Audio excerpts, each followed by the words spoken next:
అఖిల భారత విద్యార్థి సమాఖ్య మహాసభలకు విశాఖ వేదికైంది. రాష్ట్రంలో విద్యార్థులు సమస్యలను పరిష్కరించడమే ప్రధాన లక్ష్యంతో ఈ మహాసభలను నిర్వహిస్తున్నారు. 2 రోజుల పాటు జరిగే మహాసభల సందర్భంగా నగరంలో ఏఐఎస్ఎఫ్ సభ్యులు విద్యార్థులతో భారీ ర్యాలీ చేపట్టారు. కూటమి అధికారంలోకి వస్తే విద్యార్థుల సమస్యలను పరిష్కరిస్తామని హామీ ఇచ్చిన లోకేష్ ఇప్పుడు స్పందించడం లేదని ఆవేదన వ్యక్తం చేశారు. స్టీల్ ప్లాంట్ ప్రైవేటీకరణ అడ్డుకునేలా ప్రభుత్వంపై ఒత్తిడి తెస్తామని, రాష్ట్రంలో విద్యార్థుల సమస్యలను పరిష్కరించాలని డిమాండ్ చేశారు.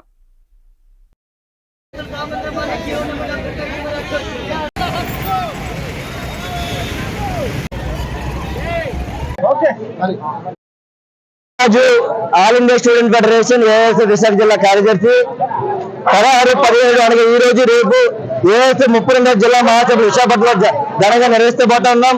దీని ముఖ్య ఉద్దేశం ఏంటంటే, ఏదైతే ఈ రాష్ట్రంలో కేంద్ర ప్రభుత్వం రాష్ట్ర ప్రభుత్వ విద్యా వ్యవస్థ పూర్తిగా ప్రైవేటీకరణ ఖాసీకరణ చేస్తా ఉందో దాన్ని పూర్తిగా అడ్డుకోవడం కోసం ఈ మహాసభలు నిర్వహిస్తా ఉన్నాం.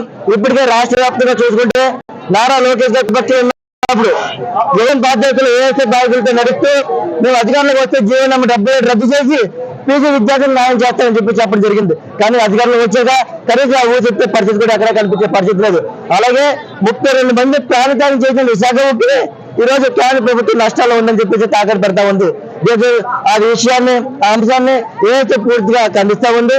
సత్యమే విశాఖ ఉక్కికి సొంతకాలు కేటాయించి చేతులు విలీనం చేసి ప్రభుత్వ రంగంలోనే కొనసాగించాలని చెప్పి ప్రధానంగా డిమాండ్ చేస్తున్నాం. అలాగే ఈ రోజు రాష్ట్ర వ్యాప్తంగా చూసుకుంటే ఎస్సీ, ఎస్టీ, బీసీ, మైనారిటీ హాస్టల్లో ఎక్కడ విద్యార్థులు పూర్తి స్థాయిలో మౌలిక వసతులు కరువయ్యాయి. అలాగే గత 7 నెలల నుంచి బకాయిలు పూర్తి స్థాయిలో కూడా రిలీజ్ చేసే పరిస్థితి కూడా రాష్ట్ర ప్రభుత్వం కనిపించట్లేదు. ఈ రోజు రాష్ట్ర ప్రభుత్వం ప్రైవేట్ కార్ చెప్పి సూటిగా ప్రశ్నిస్తాను. ఆ సందర్భంగానే ఈరోజు భారీ ఎత్తున విద్యార్థులు ర్యాలీ నిర్వహించడం జరిగింది. సభలో ఏదైతే ప్రతినిధుల మహాసభ నిర్వహించబోతా ఉన్నాం. అందులో ఈ విషయాలన్నీ చర్చించి ఒక కార్యాచరణ రూపొందించి ఏదైతే జిల్లా కొత్త నాయకత్వం ఎన్నుకోవడం జరుగుతుంది. ఆ నాయకత్వం ద్వారా రాబోయే రోజులు విద్యార్థుల సమస్యలు పరిష్కారం అయ్యే విధంగా కార్యాచరణ రూపొందించి ఉద్యమాలు శ్రీకారం చుట్టాలి. కేంద్ర ప్రభుత్వానికి ఒకటే హెచ్చరిక జరుగుతున్నాం. విశాఖపట్నం స్టీల్ ప్లాంట్ ని ప్రభుత్వ రంగంలో కొనసాగించకపోతే ఏఎస్ఎఫ్ నాయకత్వాన్ని భారత ఉద్యమాలు శ్రీకారం చుట్టూ మీ నాయకత్వాన్ని గద్దెదించదని చెప్పి హెచ్చరిక జారీ చేశారు.